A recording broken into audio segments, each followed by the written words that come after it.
ഇനി നമ്മൾ തിരുവനന്തപുരത്തേക്ക് പോവുകയാണ്. ഇന്നലെ വന്ന ഒരു വാർത്തയാണ്. തിരുവനന്തപുരം സെൻട്രൽ സീറ്റിലെ LDF സ്ഥാനാർത്ഥി സുധീർ കരമനയാണ് നടൻ എന്നുള്ളത്. അദ്ദേഹത്തിനോട് ഇന്നലെ നമ്മൾ പ്രതികരണം തേടിയപ്പോൾ അധികമൊന്നും പറഞ്ഞില്ല. അതിന്റെ ഒരു കാരണം അത് ഔദ്യോഗികമായി പ്രഖ്യാപനം എത്തിയില്ല എന്നുള്ളതാണ്. ഇന്ന് സ്ഥാനാർത്ഥിയെ പ്രഖ്യാപിക്കും. സുധീർ കരമനയെ LDF സ്വതന്ത്രനായി പ്രഖ്യാപിക്കാനാണ് നീക്കം. ജനാധിപത്യ കേരള കോൺഗ്രസ് യോജിച്ചാൽ ഉച്ചയോടെ പ്രഖ്യാപനമുണ്ടാകുമെന്നാണ് വിവരം.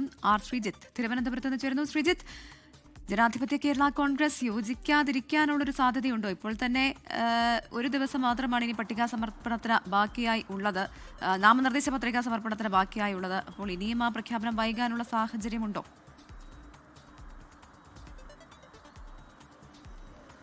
പ്രവിത, ജനാധിപത്യ കേരള കോൺഗ്രസിന് യോജിക്കാതിരിക്കാൻ ഒരു നിർവാഹവുമില്ല. കാരണം ജനാധിപത്യ കേരള കോൺഗ്രസിലെ തീരുമാനം വരുന്നതിന് വേണ്ടി ഏതാണ്ട് ഒരാഴ്ചക്കാലം CPIM-ഉം LDF നേതൃത്വവും കാത്തു. അതിനിടയ്ക്ക് യോഗ്യനായ ഒരു സ്ഥാനാർത്ഥിയെ അവതരിപ്പിക്കാൻ ജനാധിപത്യ കേരള കോൺഗ്രസിന് ഇതുവരെ കഴിഞ്ഞിട്ടില്ല. മാത്രമല്ല BJPക്ക് കൂടി ശക്തിയുള്ള മണ്ഡലമാണ് തിരുവനന്തപുരം സെൻട്രൽ മണ്ഡലം.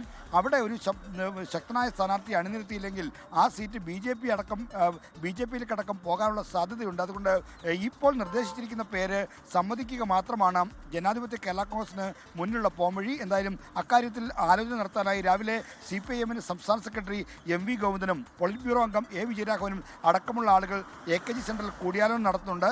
LDF നേതാക്കളുമായി ആശയവിനിമയം നടത്തും. സുധീർ കരമനയുടെ പേര് അംഗീകരിക്കണമെന്ന് ആവശ്യപ്പെടും. എന്തായാലും സുധീർ കരമനയുമായി മുന്നോട്ട് പോകാൻ CPIM അടക്കം തീരുമാനിച്ചു കഴിഞ്ഞു. വൈകുന്നേരം 4 മണിക്ക് തിരുവനന്തപുരത്ത് സുധീർ കരമനയുടെ റോഡ് ഷോയും നിശ്ചയിച്ചിട്ടുണ്ട്. ശരി, ആർ ശ്രീജിത്താണ് തിരുവനന്തപുരത്ത് നിന്ന് വിവരങ്ങളുമായി നമുക്കൊപ്പം ചേർന്നത്. അതായത് ഇപ്പോൾ സീന മുഹമ്മദ് പറയണേ, എക്സാമിന് പോകുന്ന കുട്ടികളെല്ലാം രാഷ്ട്രീയക്കാരുടെ ആത്മവിശ്വാസം കണ്ടുപഠിക്കണം.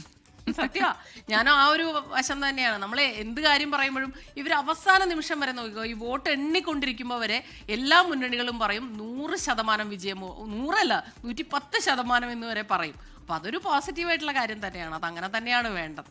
ലോകത്തെവിടെയായാലും ഏത് സമയത്തും 24 വാർത്തകളും ഓഗ്മെന്റഡ് റിയാലിറ്റി പാക്കേജുകളും എക്സ്പ്ലെയിനറുകളും വിശദമായി കാണാൻ ഞങ്ങളുടെ YouTube ചാനൽ നിങ്ങൾക്ക് സബ്സ്ക്രൈബ് ചെയ്യാം.